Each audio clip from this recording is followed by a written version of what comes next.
Okay, I just wrapped up my off day non-sport training session. So I'm gonna show a good method, or what I think is a good method to get stronger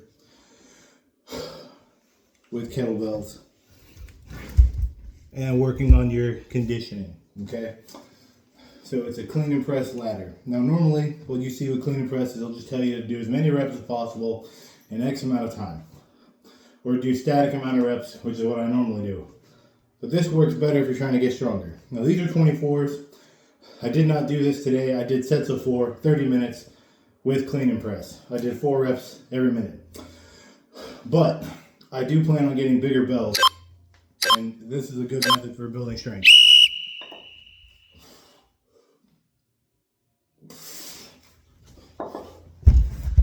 Minute 1, 1 rep. Minute 2, 2 reps. 3 is 3, 4 is 4, 5 is 5, then you start back at 1. So basically, within 5 minutes, you're doing 15 reps.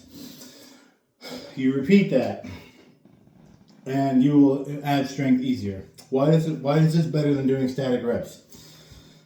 Because you get exposure to more load, and you come back down so you don't fatigue super quickly. It allows you to adapt to the weight much quicker, and it works with any rep scheme. You can go 1 through 3 if you're going real heavy. Let's say you got double 40s, 1 through 3, 1 and 2, 1 and 2, doesn't matter.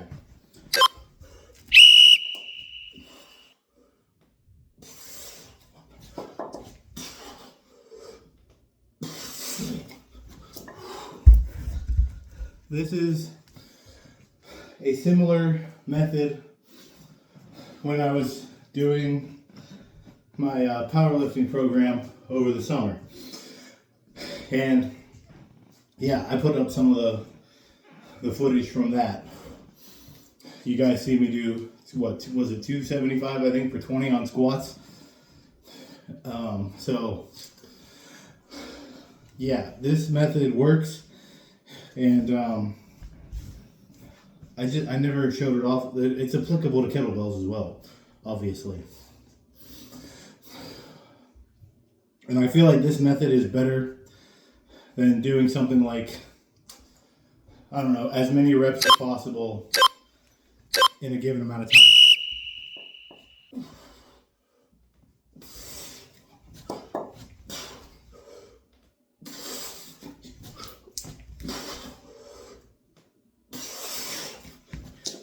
My problem with AMRAP sets is that they do not prioritize focus, okay? So some people can do it and stay on track. But from what I've noticed is that a lot of people will just kind of fuck off and not pay attention to what they're supposed to be doing. That's why I prefer EMOM. AMRAP is cool if you can stick to it. Like if you're doing marathon, snatch, or long cycle work, and you can actually stand there for half an hour and keep doing it at a good pace. I'm not talking about like 5 reps every, 2 or 3 minutes. I'm talking like a 20 rep a minute pace that I got with snatch.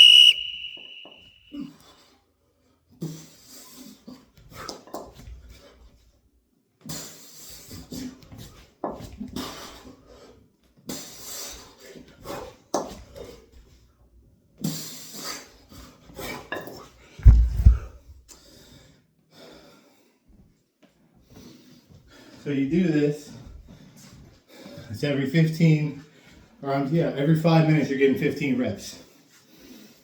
If you choose to do with a moderately heavy load, which for me, 24s, if I'm doing it for a long enough time, is moderately heavy.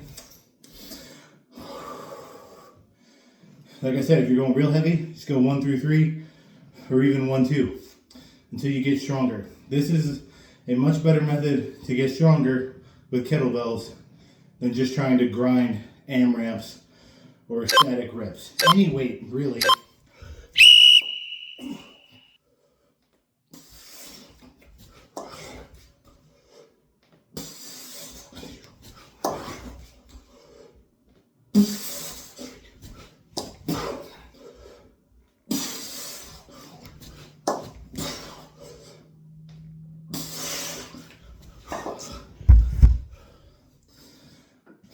So that's an extra 15 reps to the 120 I already did. So that's 135 reps of double clean and press with 24s. That's a pretty good strength session, I would say. They also do get a fair bit of conditioning. I'm not gonna lie. It's a different type of conditioning than the 1,000 snatches I did yesterday. But this is definitely a good protocol. I thought about it when I finished, and I was like, you know what?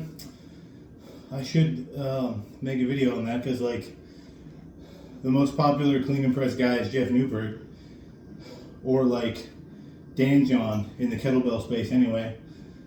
And like Dan John's programs mostly suck. Sorry, they do.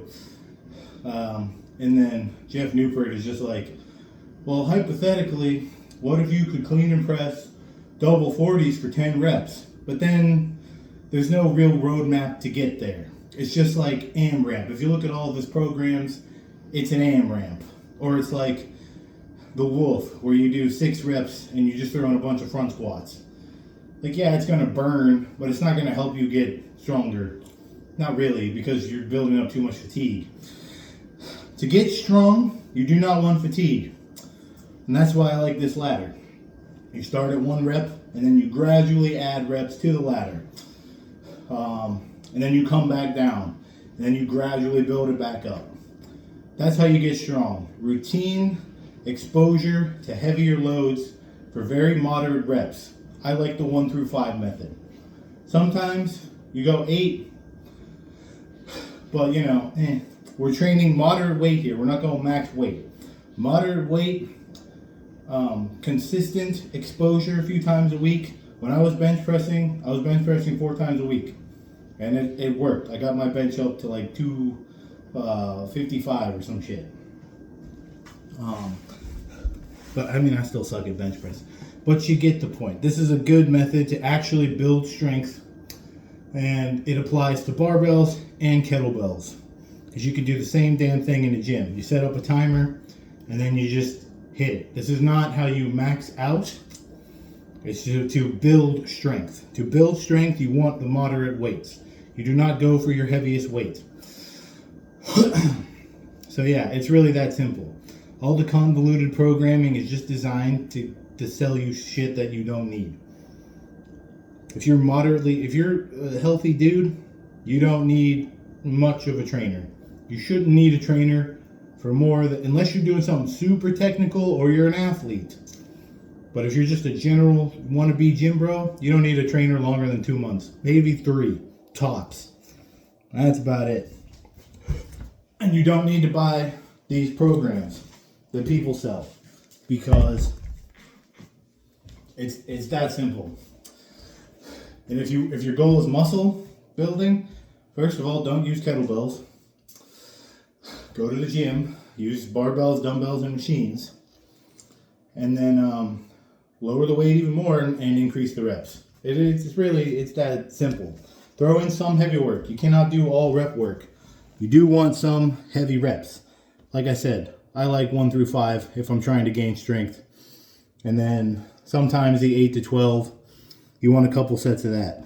It is super simple.